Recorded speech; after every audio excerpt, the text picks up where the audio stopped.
Welcome to Real Flix Reviews. We're like a book club for people who hate reading. This week we're reviewing Band of Brothers, the miniseries. And there will be no movie news at the end of the program. This week we have Jonathan Charney, James Stevens, Ryan Preston, and the old guy. This miniseries is about the story of Easy Company of the U.S. Army's 101st Airborne Division and their mission in Europe from Operation Overlord through VJ Day. And there is some amazing actors in this movie, and so what we're going to do is I'm going to read it. They're going to tell me to stop when you think they've heard enough. We thought it was important for our audience to understand how well done this movie is, and Our series. miniseries, and how the actors that are in it. They're just incredible list of just fantastic actors. And Pretty sure win an award for casting this thing. Exactly. And this is not this list is not in any order as far as I can see, but here it goes. It is Scott Grimes, Matthew Leach, Damian Lewis, he played Winters, Ron Livingston, who played Nixon, Shane Taylor, who played Corporal Eugene, Donnie Wahlberg, who played Carwood Lipton, Peter Youngblood Hills, Shifty Powers. You had, oh God, I can't pronounce his name. I think it's Nicholas Aaron. I don't know why I had a hard time. Nicholas Aaron, who played Popeye. Philip Bartini, he played Wayne Skippy. Sisk. Michael Cuddles. So Rick maybe Gomez. we've gotten enough. The idea is, the idea here is I like Rick Gomez, who played Luz. Rick He's Gomez. been in a few other Well, things. I mean, there's some bigger guys, and like I said, John's list is in no particular order, but there are just some incredible actors in it. And I think you can just take our word for it that the actors are fantastic. And as Ryan stated, I think the casting and who did the casting needed an award just for that. It was fantastic. This, I have to admit, I probably said it when we were talking about it during our normal movie reviews. I never watched this when it came out just because of one person, he will not be He named. loves David Schwimmer. Just to throw it out well, there. right, so there's David actor- Schwimmer's Well, in it too. I personally just don't like him as an actor, and I originally didn't watch it because of him, which was a huge Fine. disjustice to the this movie. miniseries, because this Absolutely. is an amazing miniseries, and there's a lot of little things in this movie that you see. Do you think, wow, these writers or the actors put a lot into it, from how people move to doing certain things? Everything's very well thought out in this. In this The miniseries. cinematography for a miniseries, I think, is fantastic. The effects, Some of the best I've ever seen. exactly. And this is a miniseries.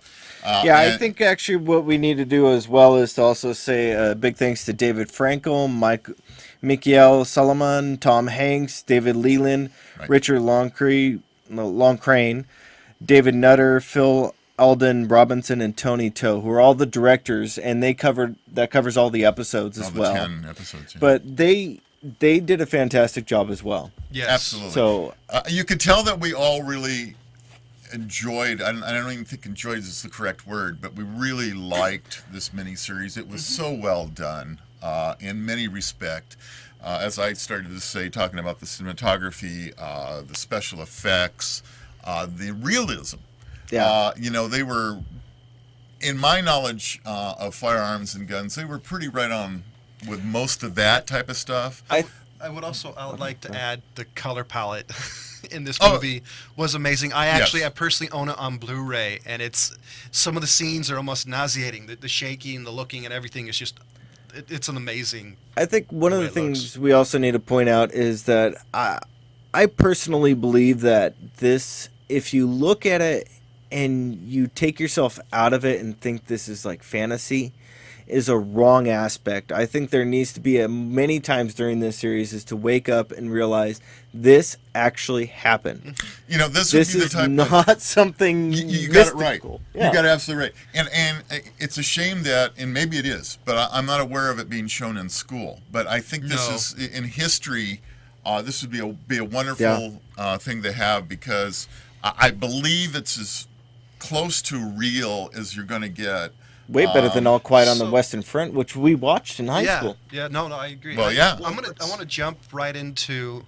It's one of the first. I think we need to let Ryan have his. Go ahead, Ryan. Sorry. We all talked, and No, Ryan. so, I was going to say what's interesting about this one as opposed to most other ones, when they're doing sort of a not really a fantasy version, but A Hollywood version. Right here. taking liberties with certain stories that happened in World War II. Right. With this one in particular, you had like 6 surviving members of Easy Company who would roll over. You know what I mean? Or kick your chain butt themselves to the building if they started getting any parts of the story wrong. Oh, exactly. Yeah. And to Ryan's point is, I think these guys were making sure that it was. Exactly. So what you got, if you haven't seen it, is there's actual members of the Easy Company being interviewed prior to parts of the miniseries, and they talk about what's taking place or what's going to take place. They were there, and they can contest to the accuracy of the movie. And that adds so much more credence to this miniseries, and I'm going to kind of jump right into. And hold on, I want to point out one thing: is at the end, they kind of did like the Sandlot type thing of where they actually talked about where everybody was, and it was basically a rip off of the end of Sandlot. But it's okay. But they did it real well. I love it. They did it really well, and I liked it too. It did finish the story of where everybody ended up. Yeah, and I thought that was an interesting thing is that they were talking about that. And how they even pointed out the ones who did not keep in touch or make it because of what that really meant to them, that they wanted to know that that person was okay and to know that they were doing well, because if not, then they would reach out to that person. And that's pretty much really how tight of a bond they built through this. You go through what these guys went through. I'm sorry. You go through what these guys went through. There's no way that you can't get a bond between themselves that nobody else could have. I love they talked about a guy who like in 1960 or something went on a boat and they never found him again. Yeah. So that's how much everybody really cared. Like, they said they cared about each other. They tried to keep as many tabs on people as they could. So anybody? No, go ahead. Why don't we get a synopsis of, John, you've got a bunch of notes. Why don't you give a synopsis of it's 10 parts. This is a 10-part miniseries. I've got it here too. Produced by HBO, right?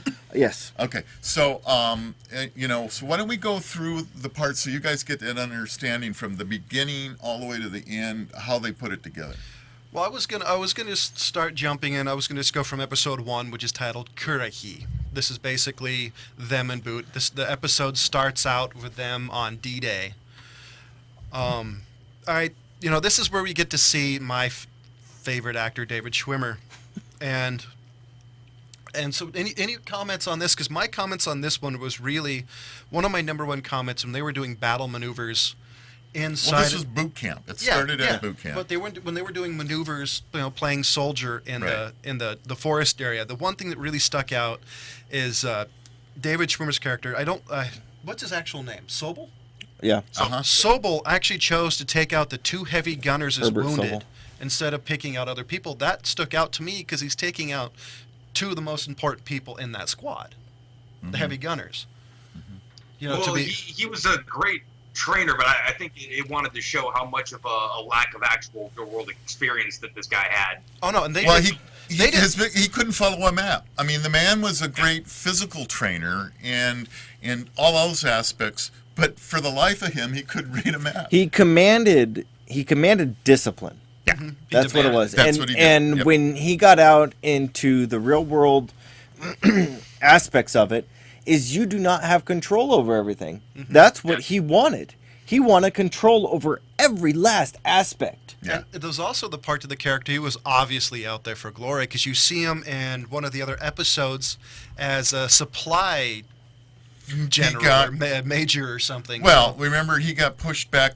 Instead of letting him go to Europe, they said, you did such a fine job training these men that we're going to keep you as a trainer. And that was actually probably a very smart thing to do. He did make a very fit command. And later in that episode, there was also all the NCOs, all the sergeants and all gave up their commission, which would probably either be jail or the death penalty at that time. I mean, so they risked everything to make sure that everybody realized that this guy is bad. Right. So Ryan, sorry to cut you off.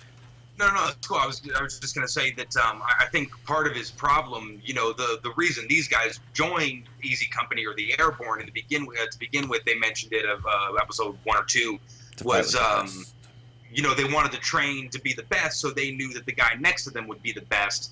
and they already kind of had that bond, and they almost sort of bonded over the shitty leadership, not the training, but the leadership of Sobel.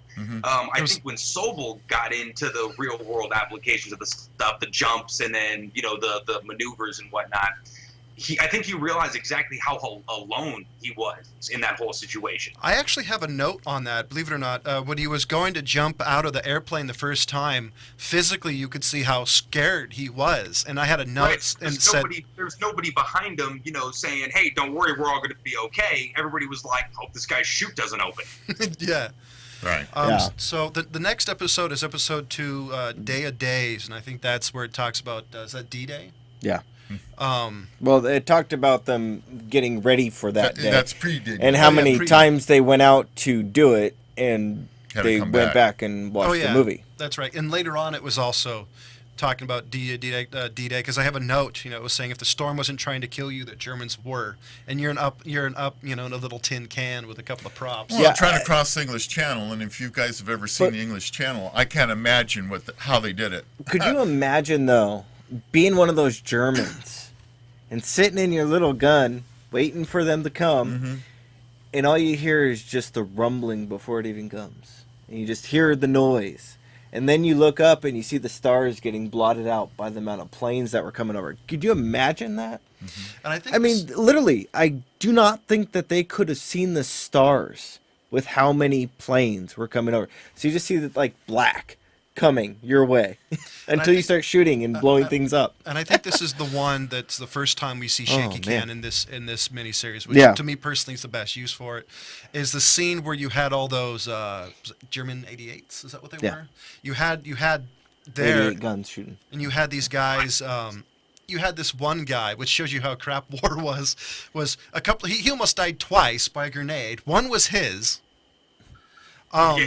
I loved this scene for a couple of reasons. One, it was you see the guys kind of figure out, oh, wait, do this, because there was no rule book that would say, no tactical rule book. They kind of made it as they went, and you could see how some of this was just pure luck that some of these guys even made it as far as they did. True. Oh yeah. Yeah, it definitely was that. I think as a testament to how good the storytelling is you see so vividly. None of these guys would have been able to do more than they did not had the bond with everybody that they were with. Oh yeah.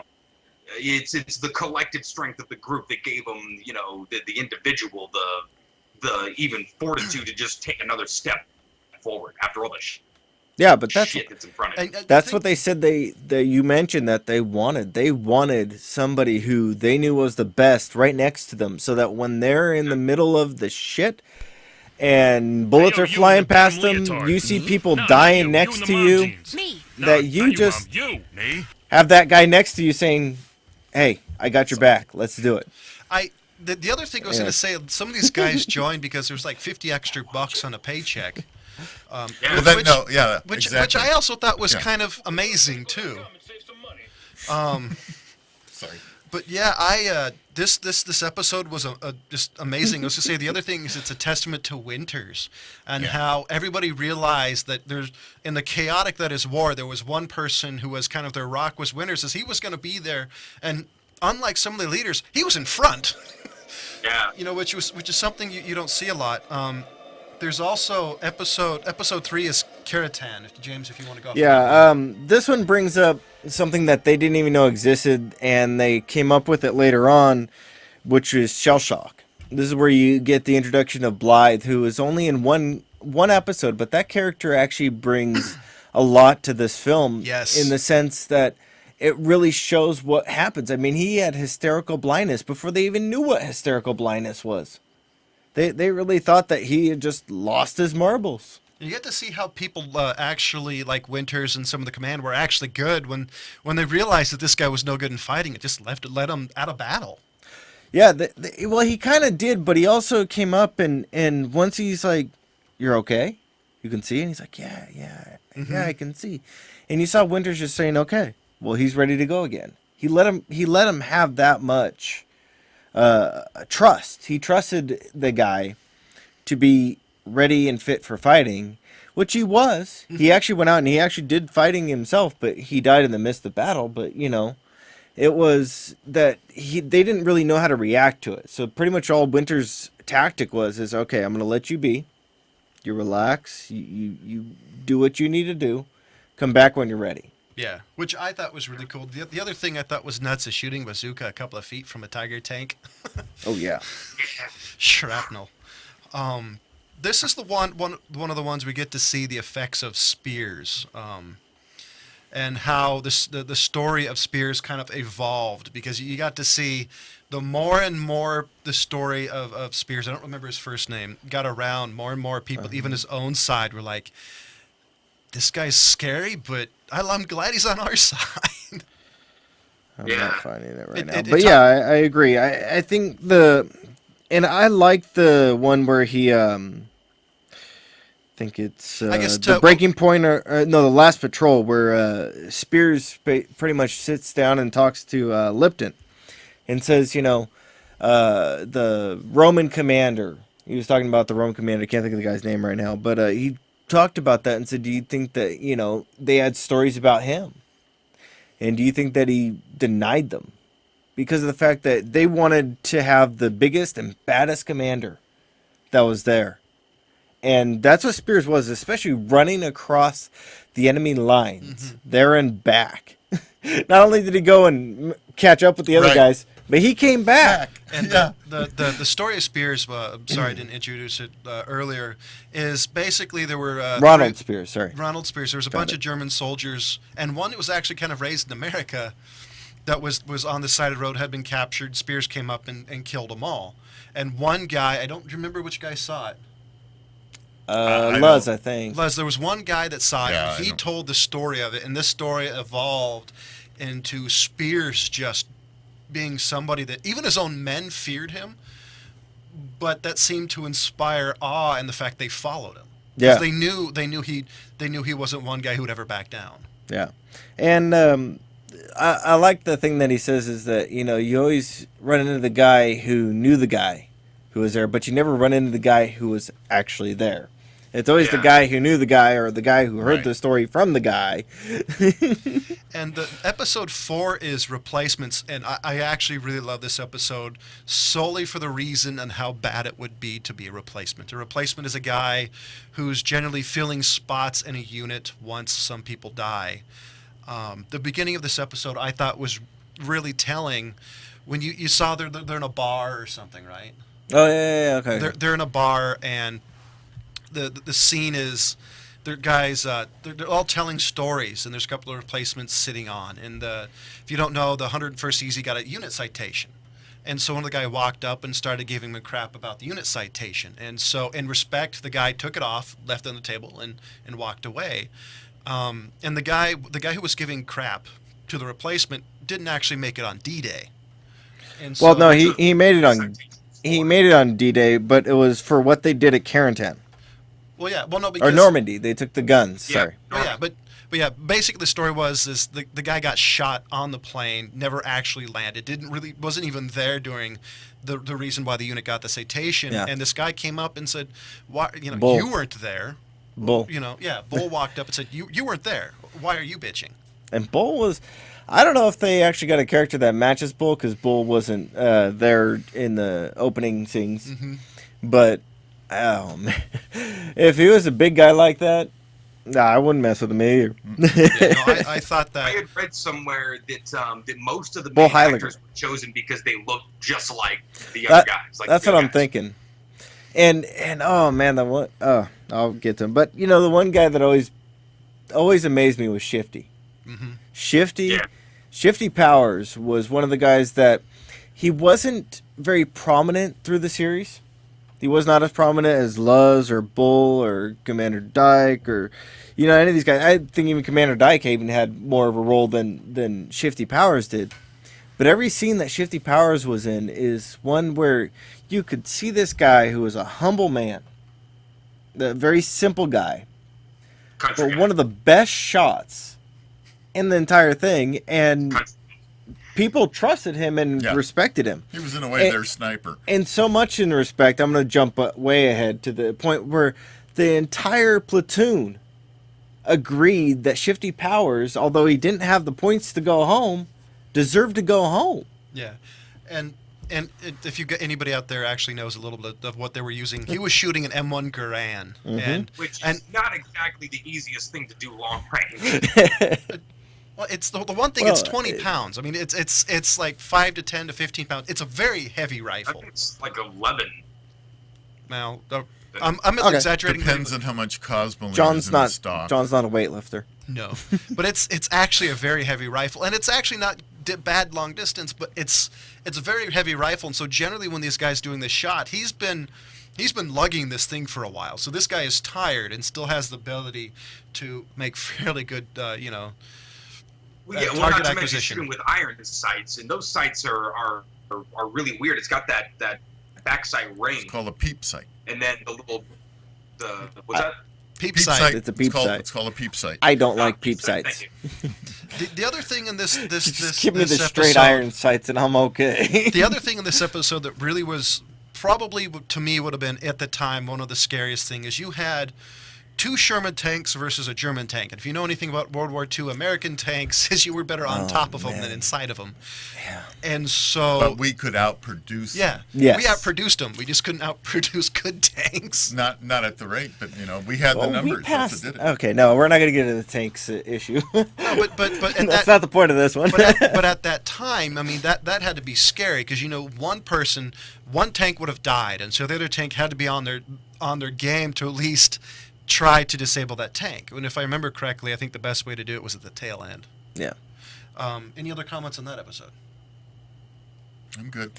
Well, I was going to say that, that they're trying to warn that commander of that tank that they're coming up on a tank that's hidden. And that guy just wouldn't not listen to him. And I understand his reasoning of, well, I can't see it, so I very well can't shoot it.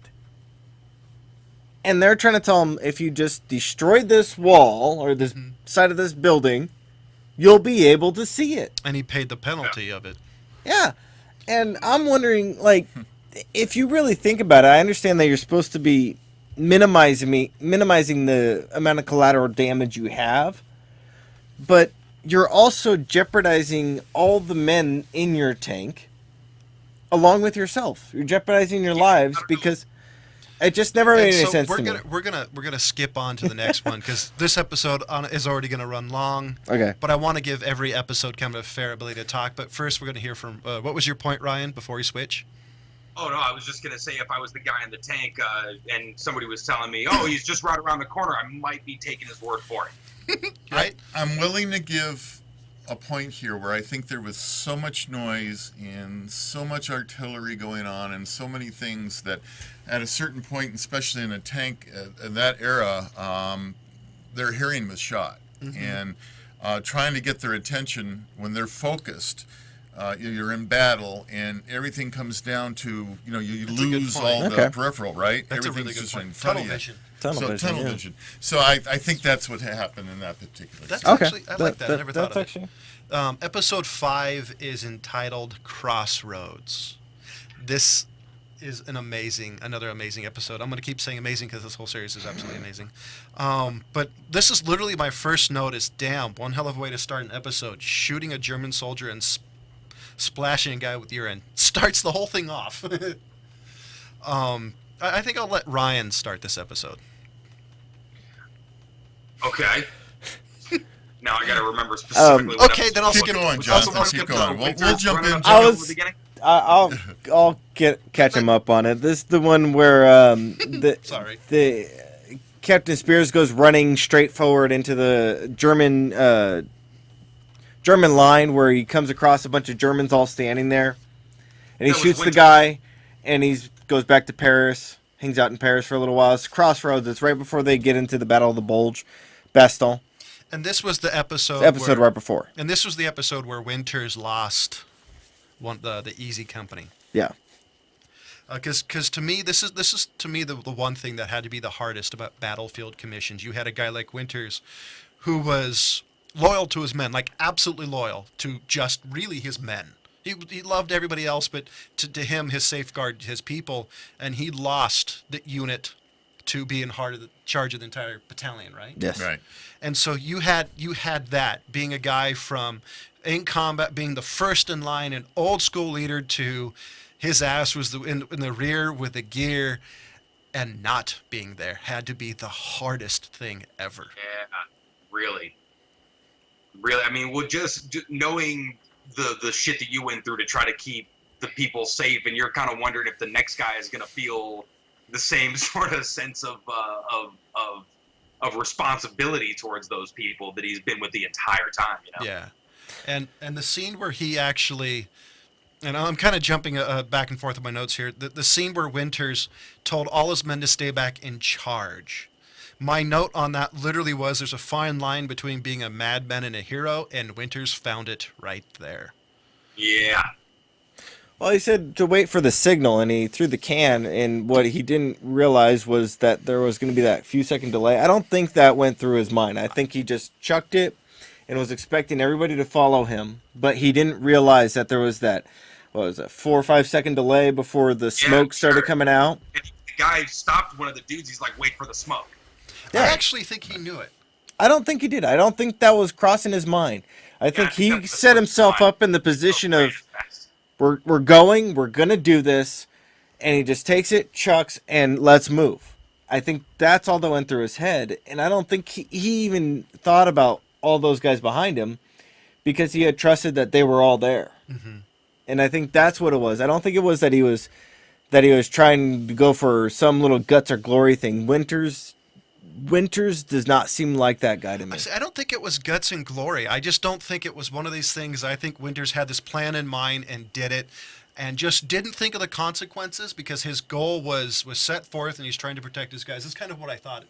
You know? No, I think that he was expecting everybody to go with him at the same time, and that's why he chucked it. A couple of steps behind him, as opposed to 40. Yeah, but I think his adrenaline was already going at that point. Yeah, totally. And that he wasn't thinking that far. He was thinking of the task, the steps that I need to get this job done. And that new easy commander that stepped in was kind of a nitwit. Yes, Dyke, Commander Dyke. But you know, the thing that they say about Commander Dyke was that he was somebody's son who was just moving up the ranks, and this was just one step on the ladder.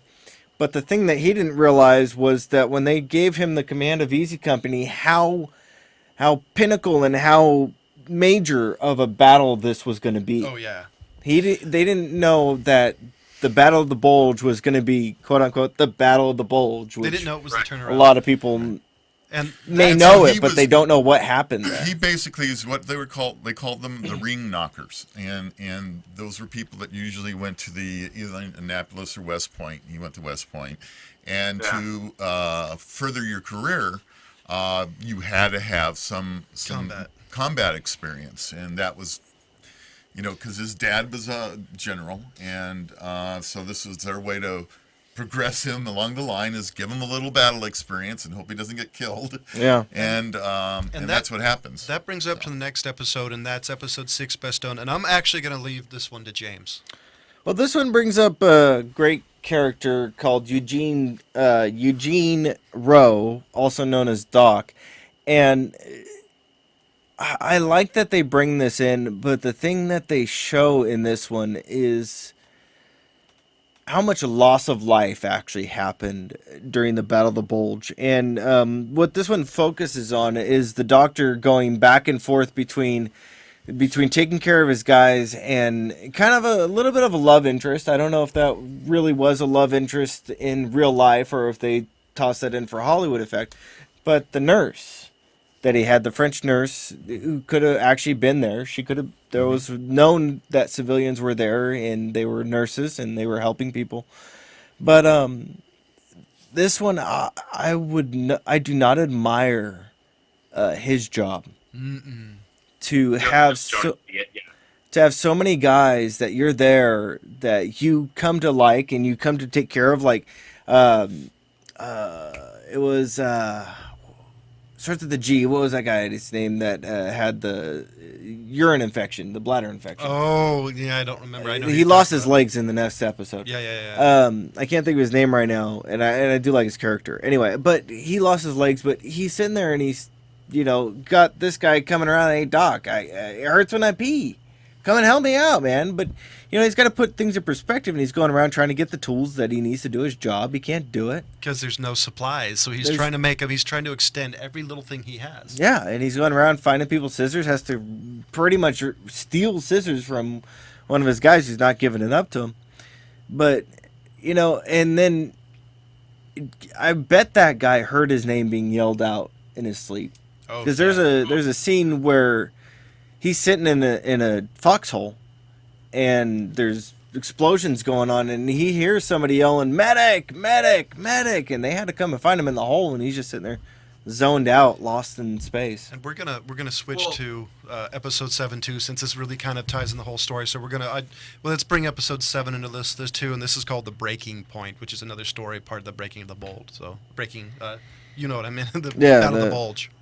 Battle of the Bulge. Anyway, the breaking point is basically where you see all these troops basically torn apart by the Battle of the Bulge and the constant explosions over and over and over again, and finally Truman showing up and rescuing them, though they didn't really need rescuing. This part had to be horrible because this is the part where you're getting bombed. So it's either death by getting bombed or death by trees exploding. Yeah, the shrapnel. And there is one part in this to me that I thought was funny. There was a guy with a white helmet wrap and a brown uniform. That made me laugh pretty good because, what's the point? Well, it was winter and they were in snow. Garnier. Bill Garnier. Sorry, guys. With the brown I had to think of gonorrhea before it came up. But that's what they did in the show, remember? Right. That's what they said. It rhymes with gonorrhea. Garnier. It's along with a tradition for Easy Company to get shot in the ass. Yeah. That was one of the traditions. Yeah, but you're right. I mean, the explosions of that, and then you get, you're trying to hide in there. In this episode, the breaking point shows where, there's that one guy where he's crawling across the ground trying to get to there, and they're all calling him, "Come here, come on, come on, come on!" And then all of a sudden, he made it, he would have died with them. Yeah, and they blow up, and then it shows Lipton going around trying to find a decent commander. They're trying to have that discussion along with us during the Battle of the Bulge, and he gets in another one, another foxhole, and they have one laying right there too. You remember one of the things that caught my attention the most was Donnie Wahlberg's character. Yeah, Lipton. When the first barrage came over, he felt like a kid at 4th of July. I mean, because everything is blowing up and exploding, and he's laughing and just carrying on until the barrage stops, and he gets to see the devastation that's done, and the realism of what really happened then just like hit him like a brick. Yeah. It was a very emotional moment. And this is the same one we get to see more effects of war with. What was that, Ryan? I was saying that was a good moment. Matter of fact, I wanted to bring it up earlier when we were talking about the medic. With everything that's kind of going on, if you're not the medic, I mean, you're somebody like what was his name? Donnie Wahlberg. Lipton. I mean, you're somebody like Lipton who's kind of just, you're in the middle of the moment and you're not worried about really anybody else but the guy next to you. Whereas the medic is constantly looking at every bit of carnage that's going on at any given moment. Yeah. Everybody else kind of gets to go through it and see the aftermath. Right. And he's, but I'd say even worse. Here's this one guy who's just right in the middle of all of the worst parts of everything. And I would say it worse too, because he sees people that he knows I can't help him because it would use too much material. I'll have to let him die so I can help the guy who just has a wounded leg. So that too has to. Triaging people would be horrible. And this also is another thing we get to see the negative sides of war with Buck. Yeah. How he lost, you could see how he changed, because he lost basically everybody, all his buddies, a lot of the people he cared for, and you got to see that he just, after this, he was never the same. And it was Garnier and, I can't think of the other guy's name off the top of my head, but Wild Bill Garnier and, I can't remember. What's that guy's name? I can't remember the other guy's name, but I like what they said about that is, nobody thought any less of Bull. Oh, yeah. Right. Nobody did. Nobody thought any less of the fact that he just could not continue with it anymore. And I have a note when to talk about the leaders on kind of, I guess, the real leaders, the people, not the leaders of Easy Company, because he wasn't really there, but the people who took on the role. Perconte. The people who took on the role that my character was, my note is a leader had to be part best friend, part social worker, part parent, and part hard ass. And you got to see Donnie Wahlberg play all those characters, all those aspects in one. How on one guy he'd pat him on the back type of thing, and the other guy said, move your ass. I really loved how you got to see one person really change a lot in a matter of one episode. Yeah, but you also hear him say that he didn't want that job. No. He did not want to be their leader. But a good leader will take it even though he doesn't want it. Yeah. And that's the reason I love that. That's almost the story of Easy Company is just do what needs to be done. Winters... To no matter what you tell him to go do, is just like, well, let's go do that. Yeah, Winters didn't even want command either. No. He dropped in and their commander died. And what did he do? He said, okay, well, we need to go take those guns. All right, guys, this is what we're going to do. Let's go do it. We're going to talk about episode 8, which is titled The Last Patrol. And I don't have the description of what this episode was. So. This episode was the one where they're going across the river and capturing Nazis and bringing them back to be interrogated. Yeah. Now, this is something that on the back of Baston, and they're coming into here and they're trying to relax, get some downtime, calm down. And what are they being told to do? Got to go get some German? Why? Capture some Nazis. This has to be the... You got to capture Nazis? I shoot Nazis. Yeah, exactly. The two notes on here to me that really impressed me with this episode was being inside a building, which being shelled has to be the scariest thing in the world, especially if I remember correctly, they're ours, weren't they? Yeah. The other one was terrifying, knowing you're not supposed to kill the Nazi, knowing that somehow you've got to save his life, even though every instinct in your body is telling you to kill him before he kills somebody else. And the worst thing about this episode is that you have somebody who you've gone with you all the way from Curie, throw a grenade into a building, and forget to wait. Yeah. Yeah. They lost a man that did not need to be lost. Yeah, because if it's a dumb mission. Because of a dumb mission that some general off somewhere else is saying, oh, we want to get one of these guys. And then they get them, and then be told to do it again. This also introduced a character. Even though you lost a guy with a grenade, it's still a successful mission. Right. Yeah. And this episode also introduced a character who was injured but didn't escape the hospital. And he basically started over again with basically being low man in the totem pole as far as having friends, because everybody changed so much because of the Battle of the Bulge. Yeah, Webster. So you got to see him try to, because nobody respected him because he didn't escape.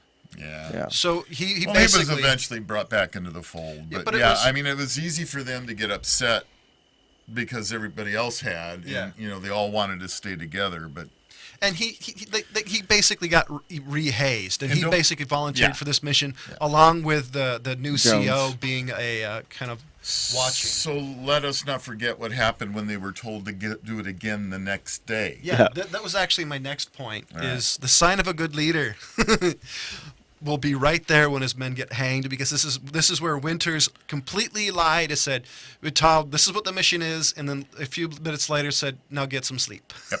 Just if somebody asks, you get the mission, then we're able to get anything. We weren't able to get any Germans. Yep. A good leader will be right next to his troops as they go along. That was a breath of fresh air for the men. That was the first time they actually had an opportunity to get a little bit of rest and take that deep breath and go, okay.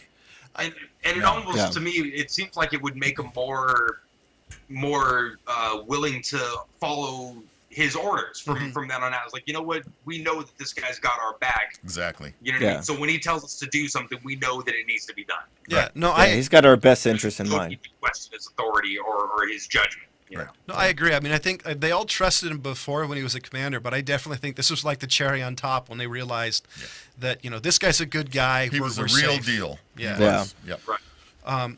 Episode 9 is Why We Fight. Now, this is the one where they actually get into, they're in Germany. I'm trying to see where it says actually they are. It doesn't say exactly where they landed. Landsberg. They land near Landsberg. in Germany. They're taking over a town on their way to Is it the Alps? Belgium. That's They're heading into. They're on the precipice of moving into. They're ending the war. That's right. And they go out on a patrol and stumble across a concentration camp. And then they realize that all these stories that camp. we're actually hearing. Mm-hmm. Yes, thank you. I did make the clarification when we did this episode, but anyway, work camp. But that they that these stories that we've heard about what the Germans are doing is true. And I like the fact that they point out to the Germans that you can try to turn a blind eye, but you know what is going on. Mm-hmm. And if you don't, if you're trying to be as blind as you can, we're walking you into there. And they did that. They took the civilians to the camp, and they made them work. They made them dig graves. Bodies. Take care of the bodies. I was going to say, I think the beginning of this episode literally sets the pace for the whole movie. This whole episode, I think, because what they do is they have these Germans playing music in the midst of absolute chaos. And to me, that was perfect.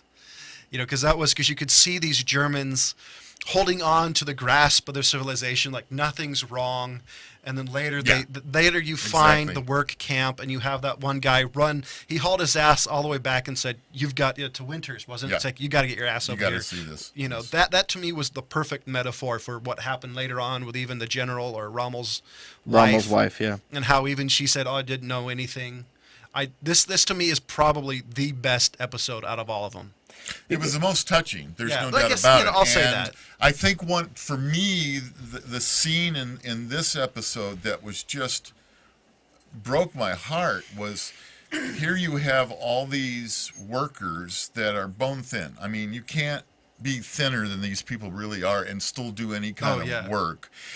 And the first thing the soldiers wanted to do was to bring as much food to them as they could. These people are starving. We have to bring them food. And only for a doctor to go, wait a minute, hold on. I know this is what you want to do, but these people will get sick. They'll get sicker and die. We've got to do this in a slow manner. And it was like, I can't believe. And they had to put everybody back into the camp to keep them in that one area for their own good. And it was just horrific, heartbroken. To see that scene. I think it was Lewis Nixon who was the translator. Now you can correct me if I'm wrong on that one, but I think that's who it was.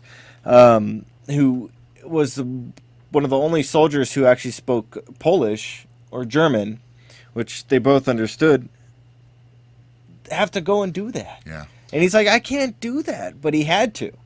Yeah. And he did it anyway, which really shows what what goes back to what Ryan was saying. Is that Easy Company was full of a lot of men who didn't want to do it, but knew it needed to be done, and did it anyways. There was another scene in this episode to me that painted the picture of the people in this area was when they went to steal the food, and that baker, butcher, or whatever he actually was, he was basically saying, "You're not taking this food," and the guy went, "Oh yeah," gun to his face and said, "We're taking this. Yep. You don't have a choice." Yeah. And I disagree with the guy that came up with him. Like, he's saying he doesn't know. He didn't know it about it. Well, no, dude, you smell it. It's been this probably. I think the actual concentration worker camps and isolation of the Jews started in like 43, even earlier than that. But mass concentration camps were actually put out. I think in 43, no, earlier than that, like the 30s anyway. I don't remember the dates offhand, but they started into the factories before the war. Yeah, right. There was one other thing I wanted to say, and this goes to, you see how violence changes men. Is they were driving to that town, and it was the cheery song was "He Ain't Gonna Jump No More" played. So you got to see how kind of the violence became part of their lives was the German soldiers. They were captured on the side of the road, and I think they were the British soldiers just lined them up and shot them all. And the guys that are the Easy Company on these troop haulers didn't even flinch. Yeah. And you got to see the replacements jump like, oh my God! And you got you got to see the old guard just kind of go, eh. Yeah. Are we on point or are we still on way we fight? I'm just going to switch just now. We're at Okay. the last episode of this is titled Episode 10 Points. This episode to me is one of the saddest episodes. Not off the points, not off the fact that that there were people that couldn't just go home when they wanted to go home, but of the fact of what happened when there was nothing to do for these guys, and that one guy goes around and he's like, well, these guys wouldn't give me gas, and he shoots the guy. Shoots his own soldier. I don't think I could have contained myself in that room just to beat that guy. Like Spears. Yeah, like Spears actually contained himself. Well, you're right. He came in and he was just going to execute him right then and there. And then he decided that it wasn't worth his time just to let the MPs take care of this. To lose a soldier that went through so much to be shot purposefully by one of his own. That would have sent me over the edge. I think that also didn't help is they knew, or they had a feeling, or they were told, I don't remember exactly where that happened, is they weren't going home. They knew that there was a good portion of how to be shipped overseas, so they had to wait to die.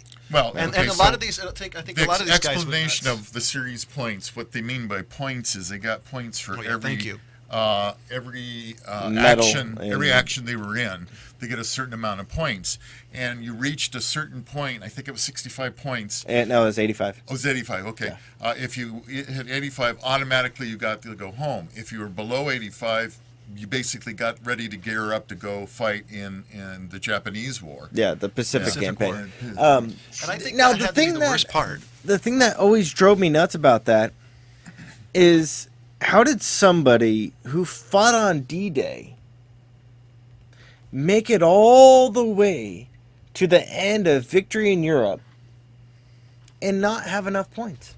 That's the thing that always baffled me is what is the point system? Yeah. And one of the guys actually hinted to it. I didn't read up on it. I meant to. But one of the guys was like, well, they don't have, some guys never got hit. They never got a Purple Heart.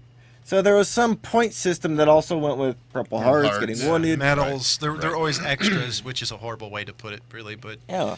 The one thing I think you were saying something, Ryan? Oh, I was going to say I think you got enough points for me as far as I'm concerned. Between D-Day and Bastogne, that's it. Go home. Yeah. Right. Yeah, I agree. We all agree with that. Yeah. I do want to say that there's two people in this episode to me personally that stand out. One is Spears that James alluded to earlier. When you got to see Spears, who was gung-ho more than most of them, hold his hand and just say, no. That to me showed he almost had his fill of violence in three. The first one was Winters.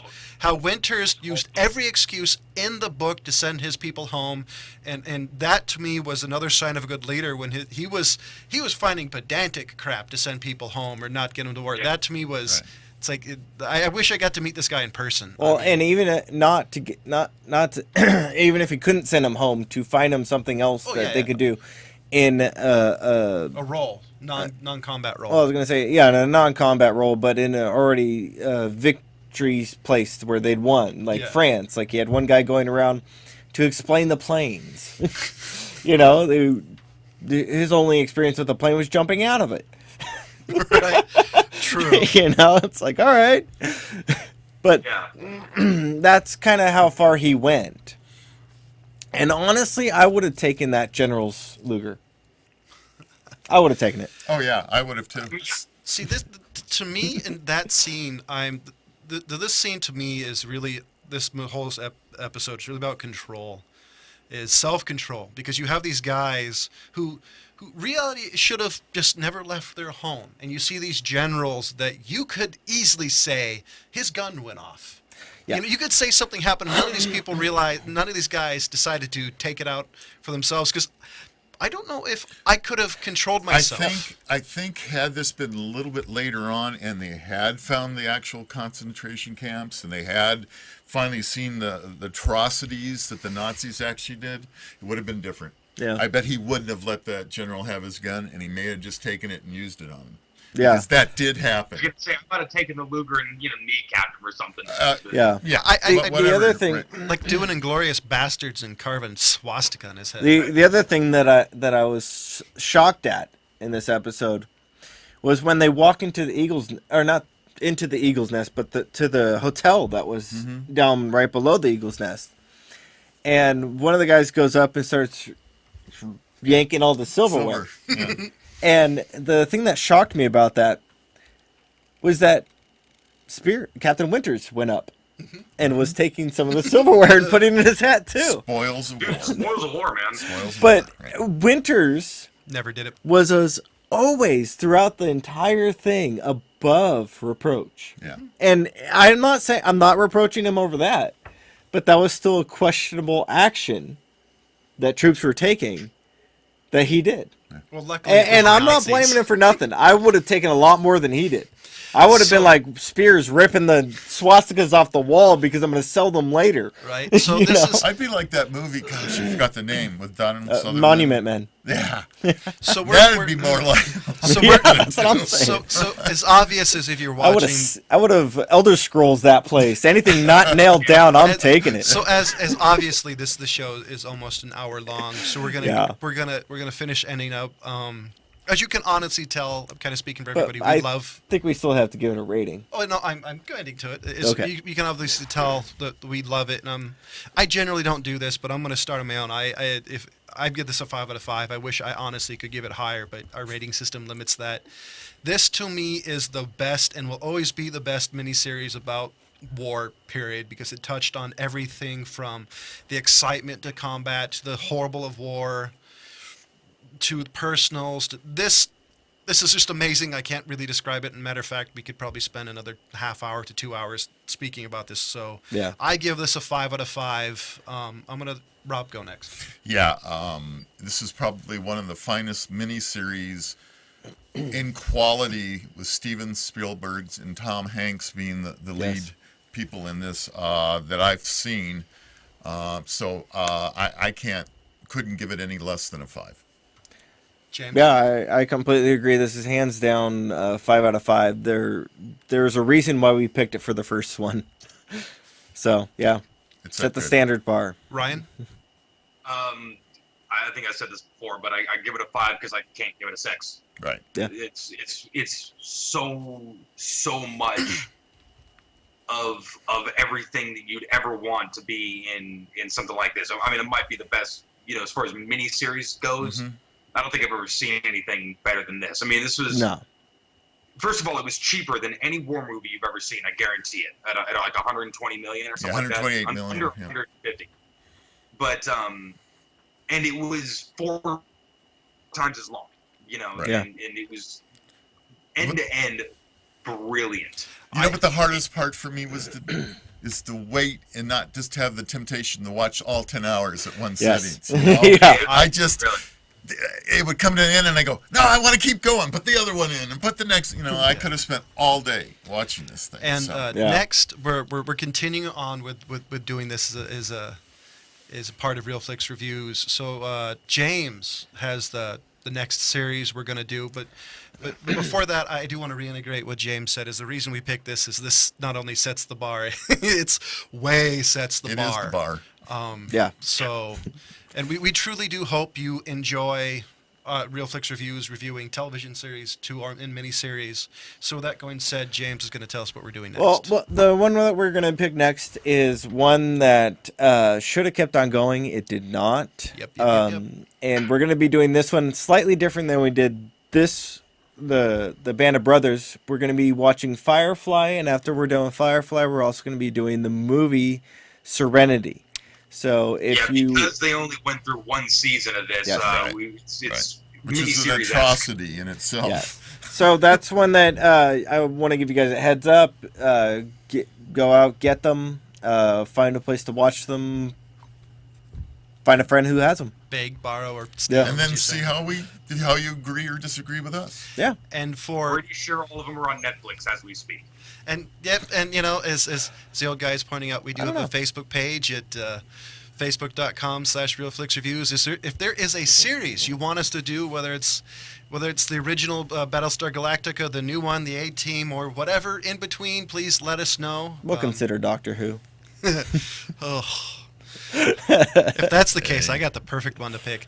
So, as from a very somber episode of Real Flix Reviews and one of the best miniseries ever, as always, we'll see you next week. Goodbye.